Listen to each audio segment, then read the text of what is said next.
तो इसमें भूगोल का 100 ऑब्जेक्टिव क्वेश्चन देखेंगे।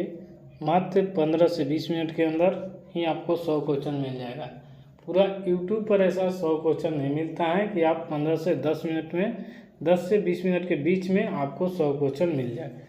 एकमात्र यूट्यूब चैनल है प्रकाश नॉलेज सोल्यूशन, और इसका PDF जो है टेलीग्राम में मिल जाएगा। टेलीग्राम प्रकाश नॉलेज सोल्यूशन आप जाकर सर्च करेंगे तो आपको वहाँ पर मिल जाएगा। पहला क्वेश्चन है कि भारत की जनसंख्या सर्वाधिक घनत्व वाली है राज्य कौन है।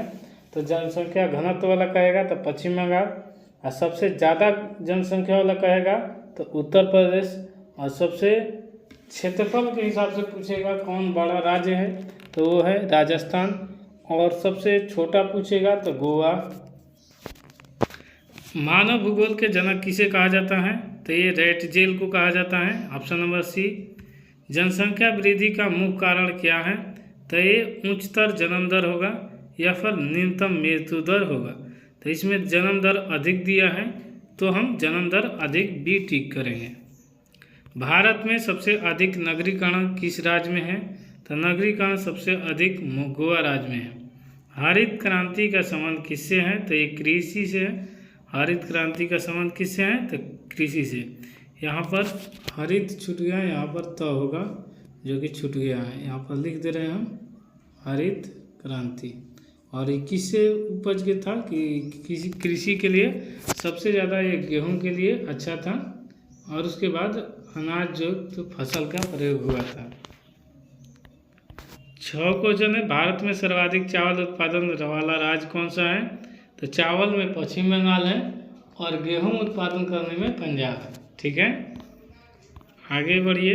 लौह अयस्क के प्रमुख उत्पादक राज्य कौन सा है तो ये झारखंड है, यानी लोहा सबसे ज़्यादा कहाँ होता है झारखंड में। अगर वीडियो पसंद आ रहा है तो लाइक शेयर सब्सक्राइब जरूर करिएगा। कमेंट में अपना सुझाव जरूर दीजिएगा क्या करना चाहिए आगे आने वाला वीडियो के लिए। नियोजित विकास किससे संबंधित है तो ये अर्थव्यवस्था से संबंधित है। भारत के सबसे बड़ा बंदरगाह कौन सा है तो मुंबई बंदरगाह है। मुंबई बंदरगाह का पहले नाम था नवासा सोहा बंदरगाह। मानव विकास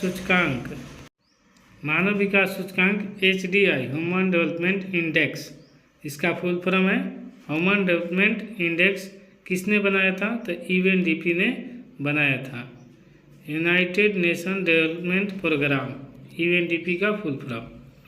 भारत की सबसे लंबी नदी कौन सी है तो गंगा है। जनसंख्या पिरामिड क्या दर्शाता है तो आयु संरचना, यानी कौन सा एज के व्यक्ति कैसा होते हैं। भारत में सबसे अधिक गेहूं उत्पादक वाला राज्य कौन है तो ये उत्तर प्रदेश है, और प्रति हेक्टेयर में पंजाब है।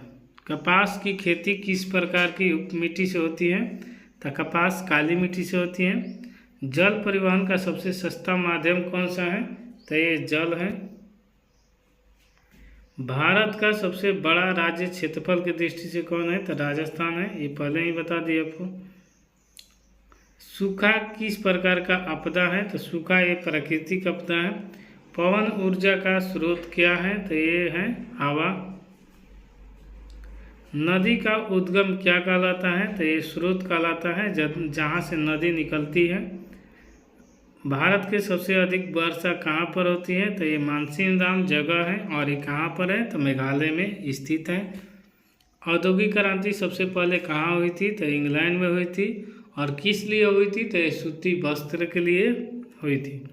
मानचित्र क्या दर्शाता है तो पृथ्वी का लघु रूप दर्शाता है।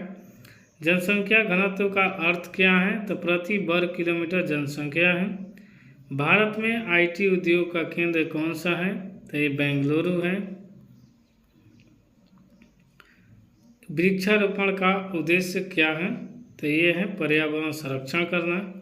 भारत में श्वेत क्रांति किससे संबंधित है तो दूध उत्पादन से संबंधित है।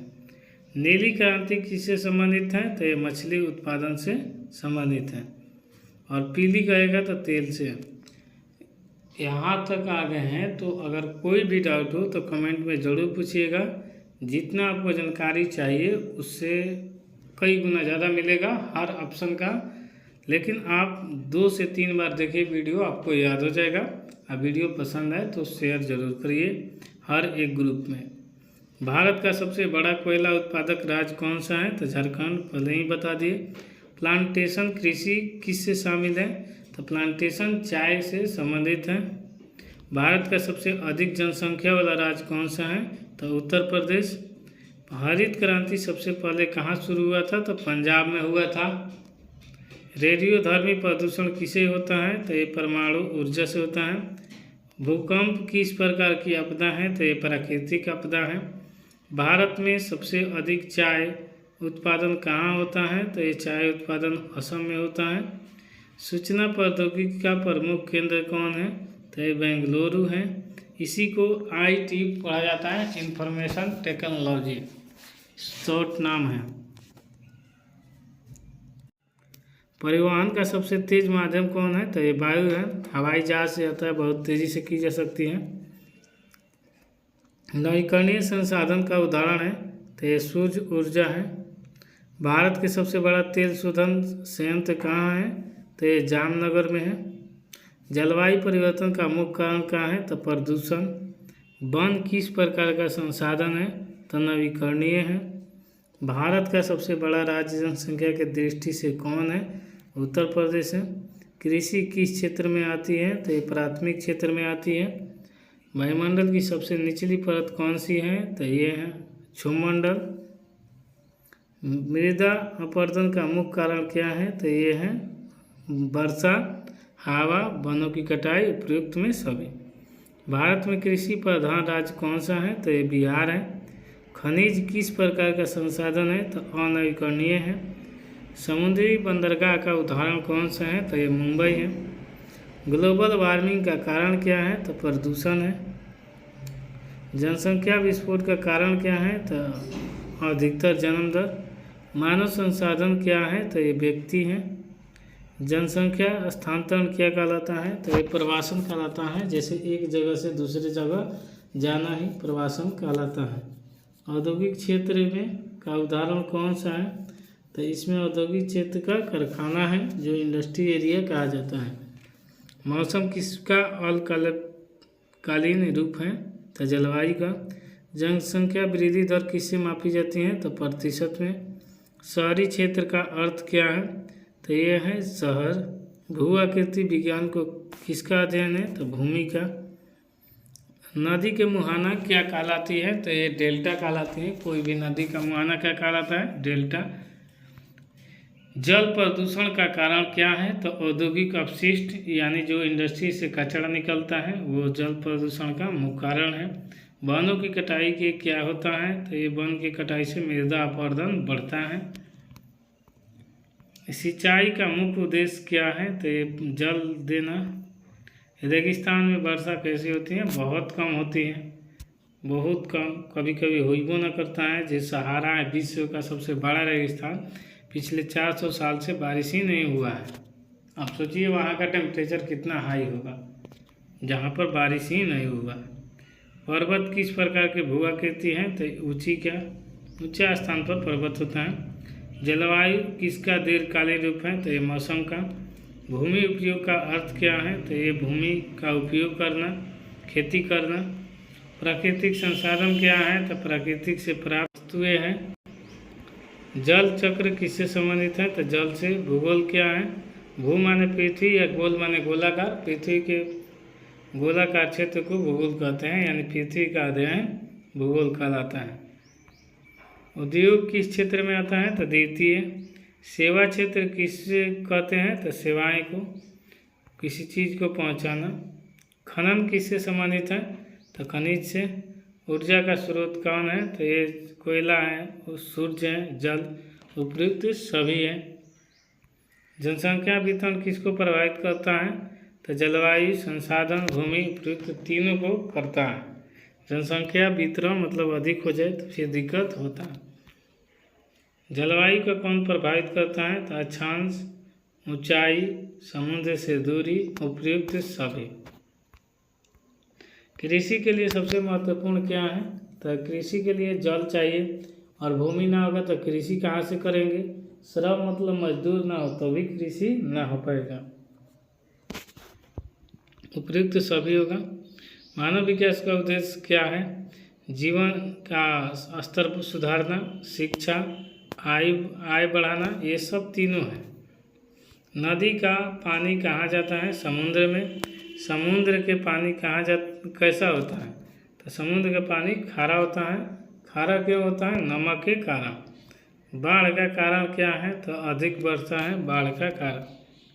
हवा किसका भाग है? तो हवा वायुमंडल का ही भाग है। पृथ्वी का आकार कैसा है? तो पृथ्वी का आकार गोल है। अक्षांश क्या है? तो ये कोणीय माप है। और देशांतर भी क्या है? तो ये दूरी माप है, तो यानी कोणीय माप। मानचित्र किसका लघु रूप है? तो ये पृथ्वी का है। सूर्य क्या है? तो सूर्य एक तारा है। चंद्रमा क्या है? तो चंद्रमा एक उपग्रह है। ग्लोबल क्या है?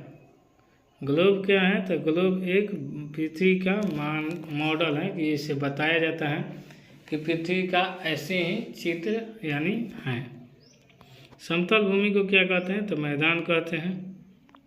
पठार कैसा होता है? तो समतल ऊंचा होता है। घाटी कहाँ बनाती है? तो नदी बनाती है। जलवायु परिवर्तन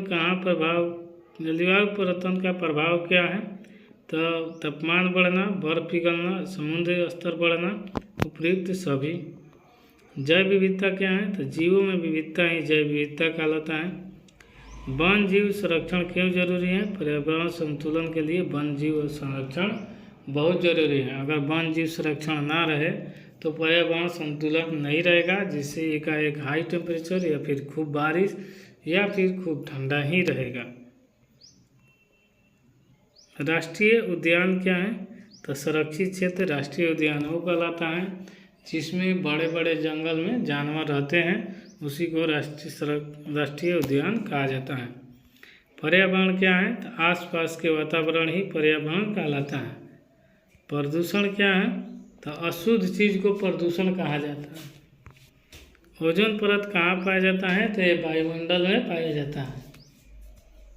ग्लेशियर क्या है? तो ग्लेशियर है बर्फ के पहाड़ जो होता है उसी को क्या कहते हैं? ग्लेशियर। नवीकरणीय ऊर्जा का उदाहरण क्या है? तो पवन ऊर्जा। भूस्खलन किस क्षेत्र में आता है? तो ये आता है पर्वतीय क्षेत्र में। मानव पर्यावरण क्या कहलाता है? क्या है?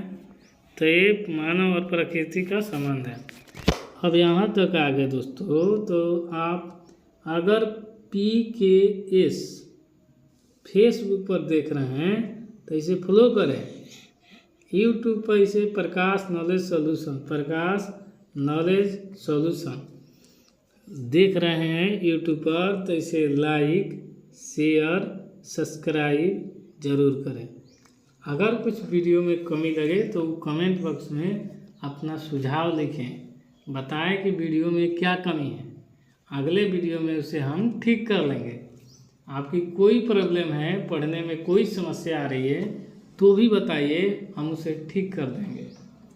अगर वीडियो को ये चीज़ दिखा रहा है कि एकाग्र होकर ध्यान से पढ़िए और याद करके ऐसे अंगूठा दिखाइए कि डन कंप्लीट है। और वीडियो में ज़्यादा कहते हैं बच्चे कि याद नहीं होता है, तो मेरे लाडलो 2 से 3 बार देख लो। मूवी देखने के बजाय इसे पढ़ने के लिए 2 से 3 बार देख लो, आपको याद हो जाएगा। इसी के साथ मिलेंगे नेक्स्ट वीडियो में, तब तक के लिए जय हिंद।